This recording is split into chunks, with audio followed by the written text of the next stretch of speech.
আসসালামু আলাইকুম ওয়া রাহমাতুল্লাহি ওয়া বারাকাতুহু। ওয়া আলাইকুম আসসালাম।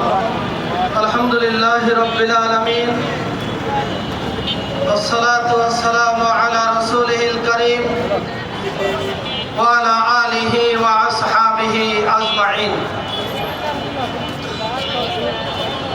শহীদি কাফেলা বাংলাদেশ জামাত ইসলামী এক বছর পরে জুলাই আগস্টের এই বিপ্লবকে স্মরণ করে কেন্দ্র ঘোষিত অনেকগুলো কর্মসূচি দেওয়া হয়েছে। এই কর্মসূচির অংশ হিসাবে ঢাকা জেলার উদ্যোগে আয়োজিত আজকের এই সংক্ষিপ্ত আলোচনা সভা এবং ডকুমেন্টারি প্রদর্শনী, এই অনুষ্ঠানের সম্মানিত সঞ্চালক, ঢাকা জেলার সম্মানিত কর্মপরিষদ সদস্য জনাব মীর আতাউর রহমান অ্যাডভোকেট, মঞ্চে উপবিষ্ট নেতৃবৃন্দ, সম্মানিত সাংবাদিকবৃন্দ, আইন শৃঙ্খলায় নিয়োজিত সদস্যবৃন্দ, সম্মানিত ভাই এবং বন্ধুগণ, সুধী মণ্ডলী, আমাদের এই মাইকের আওয়াজ যতদূর পর্যন্ত যাচ্ছে, যারা আমাদেরকে শুনছেন, সকলকেই আমরা সংগ্রামী সালাম জানাচ্ছি। আসসালামু আলাইকুম ওয়া রাহমাতুল্লাহি ওয়া বারাকাতুহু। ওয়া আলাইকুম আসসালাম ওয়া রাহমাতুল্লাহি ওয়া বারাকাতুহু। সম্মানিত ভাই এবং বন্ধুগণ, এই বাংলাদেশ স্বাধীন হয়েছে 54 বছর। একবার স্বাধীন হয়েছিল 47 সনে। এই দুই পর্বের স্বাধীনতার 78 বছর আমরা পার করেছি। এই বাংলাদেশে স্বাধীনতার পরে এই দেশকে কোনো শাসক গোষ্ঠী বাংলাদেশকে একটি ইনসাফপূর্ণ সমাজ উপহার দিতে পারেন নাই। তারা বারবার ব্যর্থ হয়েছে। 2024 সালে এই বিপ্লব কেন করতে হলো? ছাত্র জনতার নেতৃত্বে এই দেশের সকল পেশা শ্রেণীর মানুষ কেন নতুন ভাবে বিপ্লব করার জন্য তাদেরকে রাস্তায় নেমে আসতে হয়েছিল? এজন্য দায়ী বারবার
করছি।